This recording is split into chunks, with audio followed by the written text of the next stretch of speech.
Baik, Assalamualaikum warahmatullahi wabarakatuh dan salam muafakat Johor.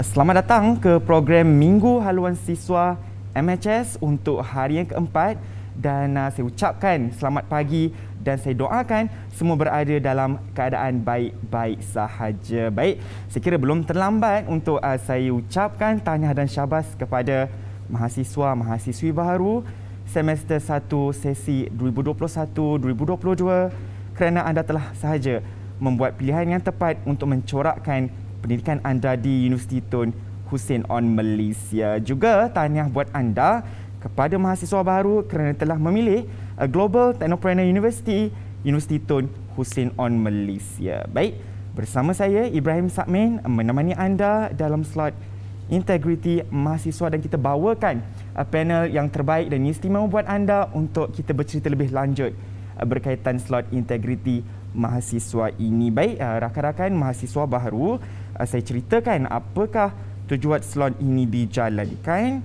Tujuan slot ini dijalankan adalah untuk membincangkan aspek integriti mahasiswa yang mencakupi elemen amanah, berprinsip dan berketerbukaan. Dan pastinya slot ini akan menyentuh berkaitan undang-undang, etika pelajar dan akta yang mengawal mahasiswa secara am di Malaysia. Sebelum bergerak lanjut, selingan promosi buat anda. Jangan lupa untuk hashtag MHS UTHM, hashtag Kami Hussein, hashtag Student Life untuk sebarang hantaran anda di media sosial dan juga bagi memeriahkan Minggu Haluan Siswa MHS pada pagi ini. Tentunya anda tidak mahu terlepas untuk ikuti kami di Instagram @MHSUTHM, juga TikTok MHSUTHM dan langgani YouTube kami di MHS UTHM. Baik, tanpa melengahkan masa, ayuh saya perkenalkan dua panel istimewa kita pada hari ini, iaitu daripada Pejabat Penasihat Undang-Undang Universiti Tun Hussein On Malaysia. Saya perkenalkan yang pertama, iaitu Puan Nurliah Yaakob, merupakan penasihat undang-undang, dan panel kedua iaitu Puan Hajah Nafisah Hamzah, merupakan Ketua Seksyen Penasihat Undang-Undang Universiti Tun Hussein On Malaysia. Baik, saya kira tanpa melengahkan masa lagi, saya serahkan slot integriti mahasiswa ini kepada panel kita untuk meneruskan majlis. Dengan segala hormatnya, majlis mempersilakan. Bismillahirrahmanirrahim. Assalamualaikum warahmatullahi wabarakatuh dan salam sejahtera. Terima kasih kepada seluruh mahasiswa sesi 2021-2022. Selamat datang ke Universiti Tun Hussein On Malaysia. Kami bagi pihak seluruh staf pejabat penasihat undang-undang mengalu-alukan saudara dan saudari ke UTHM. Semoga kehadiran saudara dan saudari ke UTHM meningkatkan lagi keupayaan universiti dalam melahirkan generasi pewaris negara dan membangunkan negara untuk menjadi sebuah negara membangun satu hari nanti. Adik-adik yang dikasihi sekalian, alhamdulillah pada pagi ini kita dapat bersama-sama dalam satu sesi yang cukup penting, ya tuan-tuan dan puan-puan, saudara dan saudari, iaitu sesi berkaitan dengan penerangan ataupun penjelasan bertajuk integriti mahasiswa. Jadi saudara dan saudari, pada pagi ini, sesi ini saya bawakan dalam konteks ataupun dalam konsep bual bicara. Bersama-sama dengan saya pada pagi ini, sahabat saya iaitu Puan Hajah Nafisah binti Hamzah. Sebelum itu, marilah kita bersama-sama berkenalan untuk dengan kami berdua yang akan bersama-sama dengan saudara dan saudari sepanjang menjalani sesi pembelajaran di Universiti Tun Hussein On Malaysia. Jadi saya, Puan Nurliah Yaakob, selaku penasihat undang-undang di UTHM, dan bersama-sama dengan saya, silakan Puan. Saya Nafisah binti Hamzah, Ketua Seksyen Etika dan Tata Tertib Pejabat Penasihat Undang-Undang. Okey, terima kasih Puan Hajah Nafisah. Jadi untuk sesi pada pagi ini, saudara dan saudari, kita akan terangkan kenapa topik integriti mahasiswa itu sangat penting untuk saudara dan saudari fahami dengan jelas. Jadi dalam menjalani hidup sebagai seorang mahasiswa, kita tidak lari daripada menghadapi cabaran, dalam kita belajar di sini berhadapan dengan cabaran yang menyentuh tentang isu-isu integriti. Jadi kalau kita rujuk kepada Kamus Dewan Bahasa dan Pustaka tahun 1985, integriti itu jelas menunjukkan istilah berkaitan dengan kejujuran dan ketulusan, kesempurnaan dan juga keutuhan. Dan yang paling penting kalau kita tengok konsep integriti itu sendiri adalah berkaitan dengan sifat jati diri yang merangkumi keikhlasan, keterbukaan, ketelusan, amanah, benar, berpegang kepada prinsip, tidak mudah dipengaruhi dan juga boleh dipercayai. Saudara dan saudari yang saya hormati sekalian, dalam kita berhadapan ataupun dalam kita menjalani kehidupan sebagai seorang mahasiswa, pada hari ini saudara dan saudari telah diberikan amanah dan tanggungjawab oleh ibu bapa untuk datang ke Universiti Tun Hussein On Malaysia untuk belajar dan juga untuk menuntut ilmu di sini. Jadi dalam perjalanan sebagai seorang mahasiswa, saudara dan saudari akan terdedah sebenarnya dengan pelbagai unsur-unsur negatif yang sebenarnya akan mempengaruhi saudara dan saudari untuk bertindak di luar batasan. Harapan yang saudara-saudari bawa itu ataupun galas daripada harapan ibu bapa itu, jika tidak diperhalusi ataupun jika tidak difikirkan ataupun jika tidak diambil perhatian, akan boleh menyebabkan harapan tersebut punah sekiranya saudara dan saudari terjebak dengan isu-isu integriti itu tadi. Jadi kalau kita lihat kenapa integriti itu penting dalam konteks kehidupan mahasiswa? Kerana pada hari ini kita lihat negara memerlukan seorang rakyat yang dapat membantu negara membangunkan negara itu sendiri, menjauhi perkara-perkara yang negatif seperti rasuah, merompak, terlibat dengan dadah dan sebagainya.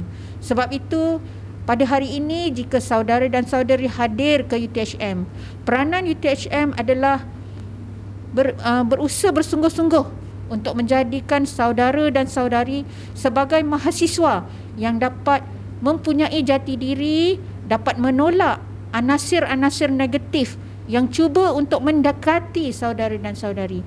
Pada ketika ini ataupun pada umur ini, saudara dan saudari sebenarnya terdedah dengan pelbagai perkara yang menyentuh berkaitan dengan keperluan nafsu itu sendiri. Contohnya, saudara dan saudari mungkin ingin mempunyai kekayaan, ingin berkereta mewah, ingin keluar berjalan-jalan dengan mempunyai duit yang banyak.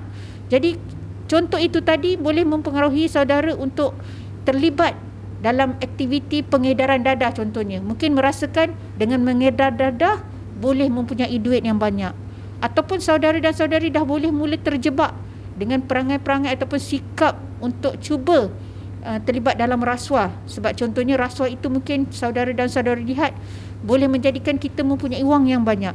Jadi sebab itu saudara-saudari kita kena lihat bahawa negara sangat memerlukan pelapis kepimpinan hari ini menjadi seorang kepimpinan ataupun masyarakat yang berintegriti.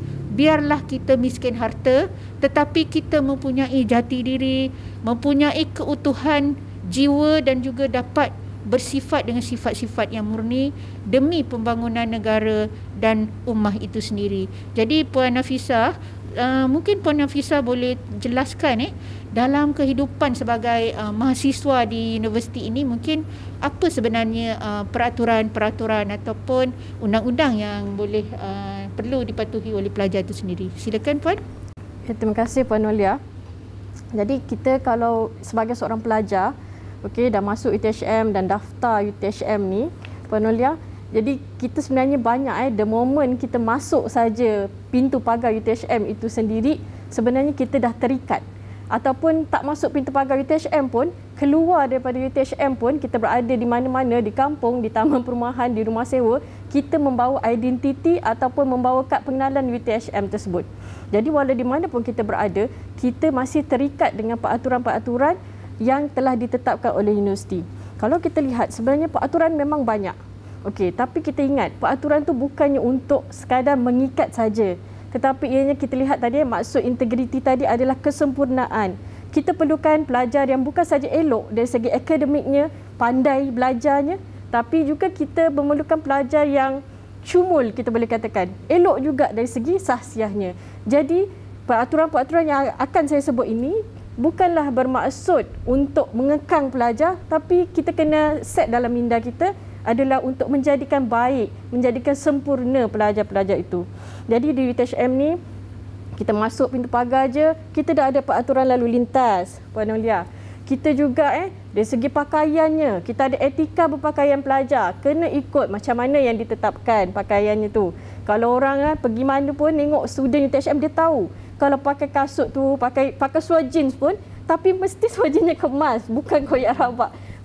Sebab mereka tahu dan mereka dah terbiasa ikut peraturan tu, ikut etika pakaian. Kita juga ada kalau yang duduk kolej kediaman, kita ada peraturan kolej kediaman. Apa yang boleh tak boleh di kolej kediaman, tidak boleh merokok kalau masuk dalam kolej kediaman tu. Ingat dia, bawa boleh, merokok jangan. Okey, kemudian kita ada, saya sebut tadi peraturan lalu lintas tu biasalah. Kita kena patuhi, tak boleh bawa kenderaan, jangan bawa kenderaan. Ada pula nak bawa juga, dia palsukan pula stiker kenderaan tu. Dah salah dah tu. Kemudian kita ada kaedah tata tertib pelajar. Kaedah tata tertib pelajar ni sangat beratlah implikasi dia kalau dikenakan hukuman. Tapi ini adalah satu kaedah untuk mengekang perkara-perkara yang tidak bermoral lah. Okey, contohnya terlibat dengan dadah, terlibat merokok, racun, contoh bawa minum air ketum, okey, meniru dalam peperiksaan. Itu pun ada lagi satu peraturan mengikat juga, peraturan akademik. Dah kena tangkap meniru, kemudian peraturan akademik tu pula menggagalkan atau mengosongkan markah yang pelajaran yang ditiru tu. Jadi banyaklah peraturannya yang mana secara terperincinya kita akan bagi kepada semua pelajar baru untuk ditelitilah. Kita akan bagi dalam satu slide yang berasingan lah, Puan. Okey. Lagi satu, saya rasa itu sajalah setakat ni. Okey, lagi satu yang saya tertinggal, di bawah semua peraturan ini kita ada satu akta induk yang mengawal pelajar, iaitu Akta Universiti dan Kolej Universiti 1971. Okey, akta ini, Puan, ianya adalah satu akta besar yang mengawal semua tingkah laku pelajar. Okey, tetapi diperincikan lagi di bawah peraturan-peraturan yang saya sebutkan tadilah. Okey, dalam bawah peraturan aku ni dinyatakanlah bagaimana penubuhan universiti, larangan berpersatuan mana, okey? Mana yang HEP anjurkan tu, itu semua sah. Okey? Mana yang HEP tak senaraikan tu, jangan nak cuba-cuba masuk tanpa pengetahuan HEP, Hal-Ehwal Pelajar. Itulah, Puan, setakat ni. Jadi kalau kita lihat pelajar yang dikasihi sekalian, peraturan ataupun undang-undang yang ada bukanlah untuk mengekang kebebasan saudara dan saudari, tetapi undang-undang ataupun peraturan yang ada tadi lebih kepada menyediakan satu panduan kepada para pelajar bagaimana untuk hidup dalam keadaan yang mematuhi tingkah laku yang diterima oleh masyarakat. Sebagai contoh, dalam salah satu undang-undang yang telah disebut oleh Puan Hajiah Nafisah tadi, meniru dalam peperiksaan. Dalam konteks hidup bermasyarakat di universiti ini, aktiviti meniru itu kita lihat tidak boleh diterima oleh masyarakat di kampus kerana ia telah menunjukkan berlaku penyelewengan terhadap integriti. Kita memerlukan pelajar yang betul-betul dapat belajar dan juga dapat memahami ilmu itu secara jujur. Dan peperiksaan itu sebenarnya untuk menguji kefahaman, kan, Puan Nafisah, untuk menguji kefahaman. Jadi tidak perlu untuk kita melakukan aktiviti penyelewengan seperti meniru ketika peperiksaan. Jadi ringkasnya tadi, macam Puan Hajiah Nafisah dah terangkan, undang-undang ataupun peraturan yang ada di universiti ini meliputi keseluruhan kehidupan sebagai satu panduan, bermula dari etika berpakaian, kemudian bagaimana nak menghadapi peperiksaan, bagaimana untuk hidup dalam kawasan kampus yang harmoni. Antara contoh lain kita lihat, contohnya kalau kita tak ada peraturan ataupun undang-undang, pelajar bawa masuk contohnya minuman keras. Jadi kalau tak ada peraturan, mungkin perkara-perkara tersebut sewenang-wenangnya dapat dibuat. Pelajar membawa masuk dadah, pelajar terlibat dalam perbuatan khalwat di kampus. Jadi kalau tak ada undang-undang dan peraturan, kita nampak mungkin masyarakat di kampus ini tidak tidak dapat dipandu dalam kehidupan yang benar-benar dapat diterima oleh masyarakat. Okey, jadi Puan Nafisah, sepanjang Puan Nafisah menguruskan integriti ataupun tingkah laku para pelajar di universiti, menguruskan kes-kes tata tertib, apa antara isu-isu integriti yang Puan Haja Nafisah nampak sering dilakukan oleh mahasiswa Puan Nafisah, dan juga mungkin boleh sentuhlah contohnya dengan dari konsep statistik yang ada, dan juga apa sebenarnya implikasi-implikasi hukuman jika dikenakan kepada pelajar lah. Contohnya bila pelajar tu dikenakan tata tertib, apa implikasi hukuman yang akan dihadapi oleh pelajar itu sendiri. Okey, terima kasih Puan Nolia. Kalau kita lihat contoh kesalahan-kesalahan tata tertib yang pernah berlaku. Okey, di THM ni kita tengok saban tahun yang tak pernah surut yang ada tiap-tiap tahun. Kalau ikut championnya memang tangkapan pelajar menirulah. Okey, meniru atau menipu. Dan amat mendukacitakanlah kalau kita boleh katakan ya Puan Nolia, tangkapan meniru ni semasa pandemik ini pelajar menjawab soalan peperiksaan secara online. Okey, menjadi-jadi. Okey, sebab ialah kita kena lihat Allah melihat, malaikat mencatat. Okey, dalam hal ini kita ialah kalau kita tengok tadi integriti itu kesempurnaan, kejujuran, okey. Malah pelajar-pelajar ni sebelum menjawab peperiksaan telah diberi maklum, diberitahu sebelum, malah kalau nak jawab dalam sistem auto tu dia kena ada satu aku janji tu bahawa dia akan menjawab soalan ni sejujurnya atas hasil usahanya sendiri, tidak meminta atau bantuan daripada orang lain. Okey, itu adalah deklarasi kalau anak-anak ni yang lepas lah ingat tapi apa yang berlaku kita lihat statistik untuk kes meniru Kalau tengok 3 tahun ke belakang, daripada 2018 37 tangkapan berlaku. Kemudian 2019 17 kes, 2020 29 kes. Dan pada 2021 Puan Nolia 55 kes untuk tangkapan meniru sahaja. Bayangkan 55 untuk satu kesalahan, dan kemudian dicampur dengan yang lagi kesalahan-kesalahan lain. Kita dah terima setakat ni adalah 8 kes. Jadi 55 campur 8 kes untuk tahun 2021, 63 kes untuk tahun 2021 sahaja. Tinggi tu. Antara yang tertinggi lah. Okey, kalau kita tengok daripada 2003 dibuka UTHM ni, kita tak tahulah kan. Tapi kita lihat nombor itu tak berkurangan lah. Tak ada yang kurang 10 lah. 53 pada tahun 2018 semua kes. Kemudian 45 turun sekejap. Lepas tu turun kepada 40 pada 2020, dan kemudian 2021 63 kes. Perkara ini kita boleh katakan agak bagi kami lah Puan Nolia, seksyen tata tertib pelajar ni sesuatu yang agak mendukacitakan lah. Okey, jadi kita mungkin diuji, kita mungkin diuji dalam hidup ini, tapi itulah kita kena ingat setiap ujian itu perlulah ditangani dengan cara yang sebaiknya. Kadang-kadang alasan-alasan yang diberikan tidak sempat study, tekanan dan sebagainya.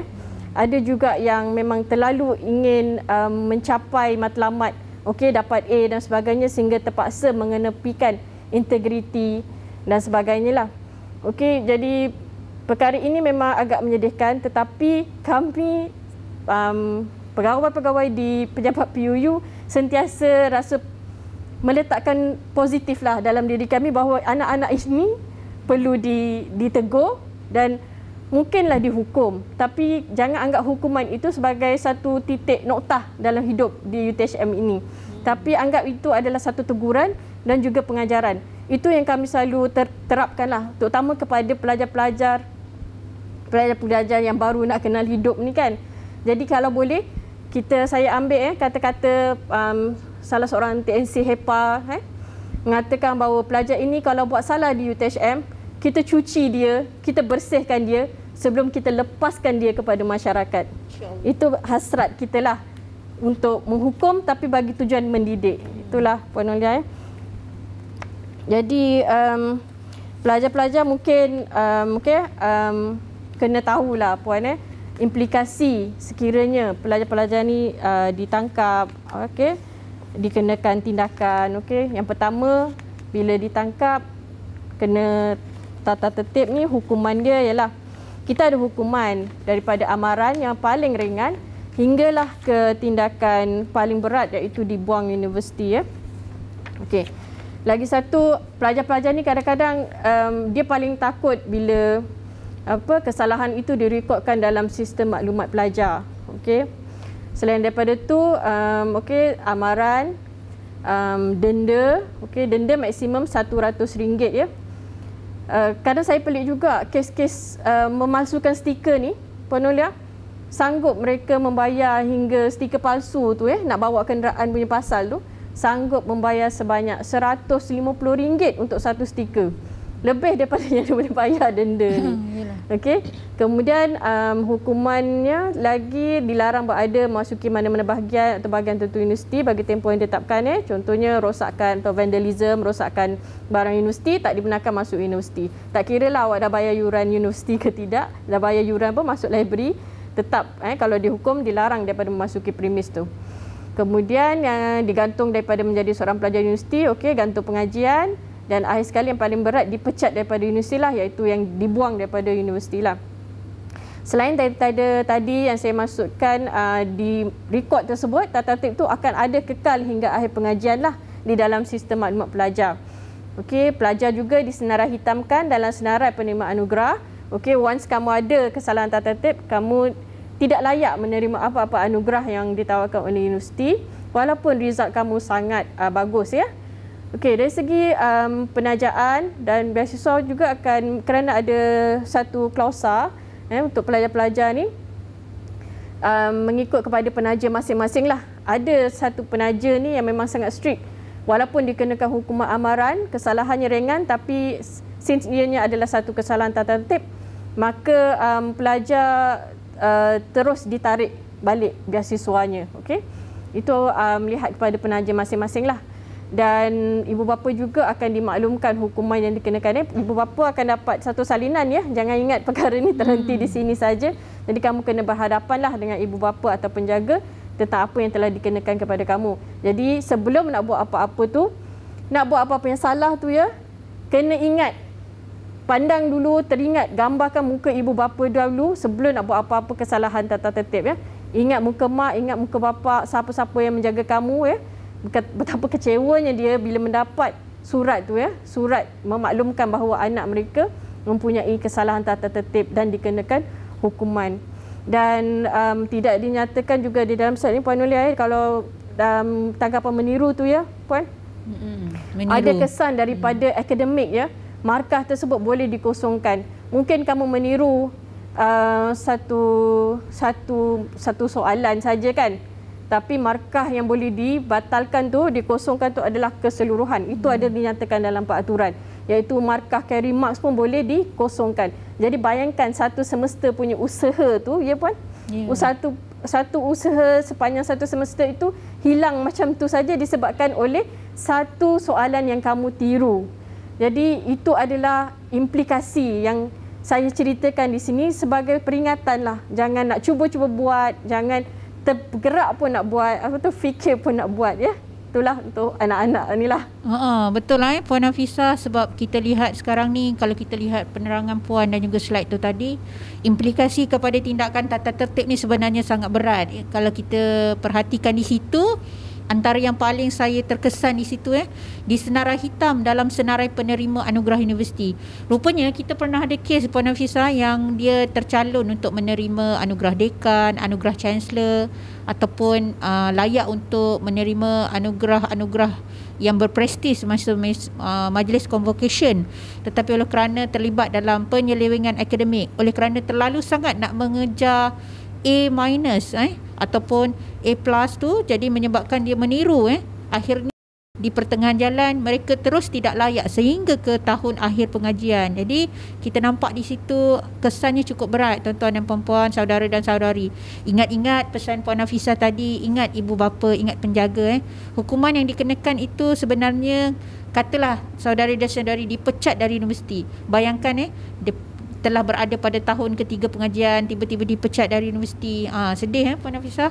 Jadi kalau kita perhatikan di sini, hukuman ini bukan satu hukuman yang boleh dipandang ringan. Sebab tu saudara dan saudari kena betul-betul perhalusi sebelum nak buat sesuatu tu, fikirkan. Okey, jadi kalau kita lihat kepada isu seterusnya, yang ini yang sangat penting. Sebagai generasi muda, tuan-tuan dan puan-puan, saudara dan saudari kena ingat, tanamkan dalam diri dari sekarang, jangan sekali-kali terlibat dalam perkara rasuah ataupun aktiviti rasuah. Sebagai pelajar, mungkin ada yang terfikir, saya pelajar lagi, tak semestinya saya terlibat rasuah. Mungkin nantilah tunggu saya dah kerja baru saya fikirkan benda ni. Bukan begitu saudara dan saudari, kerana ingat ketika di peringkat pelajar lagi pun boleh terlibat dengan rasuah. Contohnya nak markah tinggi, jadi bagi sogokkan kepada pensyarah, bagi duit, ataupun ada yang paling teruk sekali menawarkan rasuah seks kepada pensyarah. Sebab tu kena perhatikan benda ni. Rasuah ini perlu dibendung dari peringkat umur yang paling rendah sehinggalah paling tinggi. Jadi kalau kita lihat pada tahun 2020 Malaysia berada pada kedudukan ke-57 daripada 180 negara. Jadi kita ni masih belum kira okey lagi. Sebab tu kita kena usaha lagi. Sebab pada tahun 2019 sebenarnya kita berada pada kedudukan yang baik, tapi telah jatuh pada tahun 2020 ke tangga 57. Jadi kesalahan rasuah ni kalau kita lihat contoh yang terbaru pada tahun lepas, isu skandal daging import tidak halal. Kita tengok juga dekat TV kes-kes melibatkan penjawat awam yang tidak jujur, tidak amanah, bersekongkol dalam aktiviti rasuah dan sebagainya. Sebab itu adik-adik sekalian, kena pastikan daripada awal, kena tanamkan dalam diri untuk menjauhi rasuah. Ingat kita perlukan rezeki yang berkat. Jadi kalau kita belajar pun kita nak hasil pembelajaran yang berkat, sebab daripada sijil itulah adik-adik akan memohon pekerjaan. Jadi kalau dapat sijil dengan sebab meniru, kena ingat punca sijil tu dah jadi tak halal. Punca sijil daripada meniru, dekat sijil dapat first class honor, tapi hasil daripada meniru, maka first class honor, minta kerja, dapat gaji, semua tu ada dia punya, orang kata aliran dia tak ada keberkatan tu, ada aliran dia. Jadi dapat anak nanti anak yang degil, dapat keluarga yang tak harmoni, sebab puncanya tu dah dibawa daripada perkara-perkara yang tidak halal. Sebab tu kena jauhilah perkara-perkara ini. Kita yang penting keberkatan dalam hidup. Dan satu lagi saya nak ingatkan kepada adik-adik semua, di UTHM ini beberapa tahun kebelakangan ini banyak pelajar-pelajar yang terlibat dalam aktiviti scam, sama ada jadi scammer ataupun adik-adik sendiri jadi mangsa scam. Ribuan ringgit yang telah dicatatkan apabila ada pelajar-pelajar yang membuat aduan mereka terlibat sebagai mangsa kepada scam. Dan kalau kita lihat sehingga Jun tahun ini 914 juta mencatatkan kerugian di Malaysia untuk penipuan melalui scam pada tahun 2020. Dan penipuan yang paling tinggi adalah melalui penipuan dalam talian. Contoh kita beli barang tak dapat duit, ataupun kita menerima link-link yang minta kita declare kita punya TAC number untuk account bank. Kita pun percaya kita menang. Contohnya dia kata kita menang cabutan bertuah, dapat duit katalah 2,000, minta kita share nombor PIN kita share. Jadi jangan adik-adik dan pelajar-pelajar semua perhatikan dan perhalusi. Jadilah pengguna yang bijak, perhalusi perkara-perkara yang kita rasa mungkin ada scam, kita kena kontak dengan pihak bank dan sebagainya. Selidik sesuatu perkara itu sebelum kita bertindak, supaya kita dapat mengelakkan diri kita daripada menjadi mangsa scam. Okey. Jadi Puan Nafisah, akhir sekali lah sebelum kita mengakhiri sesi ni kan, dan sebelum kita buka kepada sesi soal jawab nanti bersama pelajar-pelajar, apa sebenarnya tindakan ataupun langkah-langkah yang perlu dilaksanakan oleh pelajar lah dalam menjadi seorang mahasiswa yang berintegriti? Okey, terima kasih Puan Nulia. Sebagai persiapan untuk kita menghadapi pancaroba dan juga dugaan-dugaan yang mendatang ni, banyak ujian akan mendatang ni kepada pelajar, kita dah dilepaskan daripada ibu bapa. Ibu bapa meletakkan amanah yang tinggi kepada UTHM untuk menjaga anak-anak mereka. Jadi kamu kena percaya kepada sistem. Okey? Pertama, kita mesti mempersiapkan diri untuk menjadi warga Malaysia yang berintegriti. Kena tanamkan azam. Macam mana nak tanamkan azam? Kena ada ilmu. Bila ada ilmu, tingkatkan pengetahuan. Okey, sekarang banyak sangat kempen-kempen kesedaran dan sebagainya, ilmu-ilmu yang telah kita boleh download hanya di hujung jari saja, ya. PDRM punya laman web, semua tu sangat membantu dan juga berinformasi untuk anak-anak ini meningkatkan ilmu dan kesedaran mereka. Kemudian kita kenalah juga berganding bahu bersama-sama membenteras, ya. Kalaulah kita rasa kalaulah kita rasa ada je kesalahan ataupun salah laku yang berlaku di sekeliling kita, hendaklah laporkan. Kita kena pandang benda ni salah dan benda ni jijik. Dan hendaklah laporkan agar kita pun tak tergolong daripada orang yang ingin melakukan. Di samping itu, anak-anak semua hendaklah menyokong usaha kerajaan untuk meneruskan agenda memerangi rasuah dan fahami bagaimana pelaku rasuah berfikir dan bertindak. Yang tadi saya katakanlah, kena tingkatkan ilmu, persiapkan diri dengan ilmu-ilmu baru, tingkatkan ilmu bagi untuk mengelakkan kita ditipu dan juga mungkin kita juga nak menipu. Jadi akhir sekali elakkan dirilah jadi mangsa penipuan ni. Jadi Puan Hafsah, alhamdulillah, itu antara tindakan-tindakan yang adik-adik boleh laksanakan. Dan sebelum saya mengakhiri sesi ni, sebenarnya sebagai mahasiswa jangan tinggal solat, ya adik-adik. Kepada yang muslim, jangan tinggal solat, kerana solat itu ataupun sembahyang itu adalah tiang agama, dapat melindungi diri adik-adik daripada perkara-perkara yang tidak elok lah, sebab kita ingat diri kita ini dikelilingi oleh nafsu yang selalu mendorong kita nak buat benda yang tidak elok. Jadi jangan tinggal solat, banyakkan baca Al-Quran, kerana lindungi diri daripada perasaan-perasaan yang nak cuba buat benda tak elok tu. Jadi dengan solat, membaca Al-Quran, insya-Allah hidup adik-adik akan terpandu. Dan yang paling penting, kawal diri daripada gagal mengurus masa, kerana kegagalan mengurus masa itulah menjadi punca utama adik-adik tidak hadir kelas, tak dapat memahami pelajaran, mula bertindak untuk meniru lah, sebab bila tak mahir dengan subjek tu nak meniru dan sebagainya. Jadi kawal masa, jaga solat, baca Al-Quran, bersikap ataupun berbuat baik dengan kawan-kawan, insya-Allah hidup adik akan terpandu di Universiti Tun Hussein On Malaysia. Jadi rasanya itu saja Puan Hafsah. Terima kasih banyak-banyaklah untuk bersama-sama dengan para pelajar baru ini. Kita doakan adik-adik semua akan menjadi mahasiswa yang berjaya lah di UTHM. Mungkin Puan Hafsah ada nak sampaikan pesan apa-apa pada adik-adik, silakan. Pesanan saya, jangan takut kalau dah buat salah. Ini saya hari ini kita bercakap jangan buat salah, tapi sekiranya kita dah terbabas ataupun mungkin tersilap langkah, jangan takut, minta bantuan. Minta bantuan dan cari bantuan tu. Jangan bersendiri, jangan diam-diam, jangan takut-takut untuk keluar daripada situasi yang membebankan diri. Kerana bila kita buat salah dan kita tak ada orang tahu, ianya akan membebankan hidup kita selama-lamanya.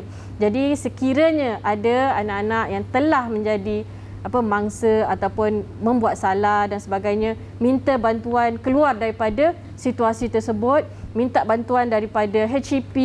Kita ada pusat kaunseling, kita ada pengetua-pengetua yang prihatin dengan anak-anak di bawah jagaannya, dan juga kami juga bersedia Puan. Kami ni bukan menghukum sajalah Puan, tapi kita insya-Allah kita akan bantu untuk saluran-saluran mana yang kita boleh bawa untuk pelajar-pelajar ni kembali ke pangkal jalan, insya-Allah. Insya-Allah Puan, insya-Allah kita sama-sama bantu. Rasa itu saja. Terima kasih sekali lagi. Kita bukalah kalau ada Q&A sepanjang sesi ni tadi pun kita akan jawab. Jadi terima kasih. Assalamualaikum warahmatullahi wabarakatuh. Begitulah perkongsian yang diberikan oleh Puan Norliah Yaakob, penasihat undang-undang, dan juga Puan Haja Nafisah Hamzah, Ketua Seksyen Penasihat Undang-Undang daripada Pejabat Penasihat Undang-Undang Universiti Tun Hussein On Malaysia. Saya fikir perkongsian yang diberikan oleh panel istimewa kita pada hari ini begitu komprehensif dan seterusnya memberi manfaat kepada adik-adik mahasiswa baharu kita pada hari ini. Baik, sepanjang perkongsian, apa yang menarik yang saya boleh kongsikan bersama anda iaitu frasa biar miskin harta, asal maruah dan integriti terjaga. Sebenarnya inilah nilai sebenar seorang manusia, walaupun diasak dengan penipuan kemewahan dunia, Tetapi jika integriti sudah dipasak dari awal, saya kira tidak akan berlakunya durjana di atas muka dunia ini. Baik, adik-adik mahasiswa, seterusnya untuk memeriahkan lagi majlis Minggu Haluan Siswa pada kali ini, jangan lupa untuk hashtag MHS UTHM, hashtag Kami Hussein dan juga hashtag Student Life bagi memeriahkan majlis Minggu Haluan Siswa untuk sebarang hantaran anda di media sosial seperti Instagram dan juga TikTok. Juga tentunya anda tidak terlepas untuk ikuti kami di Instagram @MHS_UTHM dan juga TikTok MHS_UTHM, dan akhirnya tentu anda tidak ingin melepaskan peluang untuk melanggani YouTube MHS di MHS UTHM. Baik, sekali lagi terima kasih kepada panel istimewa kita pada hari ini atas penjelasan yang cukup terbaik saya kira. Baik, adik-adik mahasiswa sekalian, tanpa membuang masa lagi, satu selingan buat anda. Jangan lupa untuk setia bersama Minggu Haluan Siswa bagi menantikan malam kemuncak MHS, iaitu Malam Warisan Bangsa bagi meraihkan anda mahasiswa-mahasiswi baru Universiti Tun Hussein On Malaysia. Sebelum saya berlabuhkan diri, terima kasih sekali lagi kepada pihak produksi MHS UTHM dan Assalamualaikum MHS UTHM.